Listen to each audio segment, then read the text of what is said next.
د الله د دومره قدرتونو سره سره فرمای ثم الذين كفروا بربهم يعدلون، بیا هغه خلک چې کافران دي بربهم يعدلون د خپل رب سره نور برابروي، د الله سره نور مخلوقات برابروي. الله خپل قانون دنیا ته لیږلی چې په دې د فیصله وشي. په ټوله دنیا کې خلک را لګیږي د انسانانو په لاس جوړ شوی قانون هغه عملي کوي. نو دا انسان دوی د الله سره شریک، لکه د الله قانون چې د عملي کولو وړ دی دوی د انسان قانون مني. ټوله دنیا د ملل متحد قانون مني.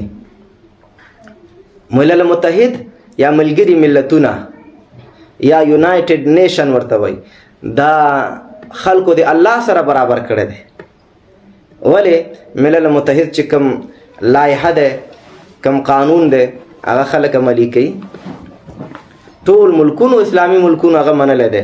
د ملل متحد په نړیواله اعلامیه کې په 19مه ماده کې لیکلي دي چې هر سړی د خپل دین ازادي لري.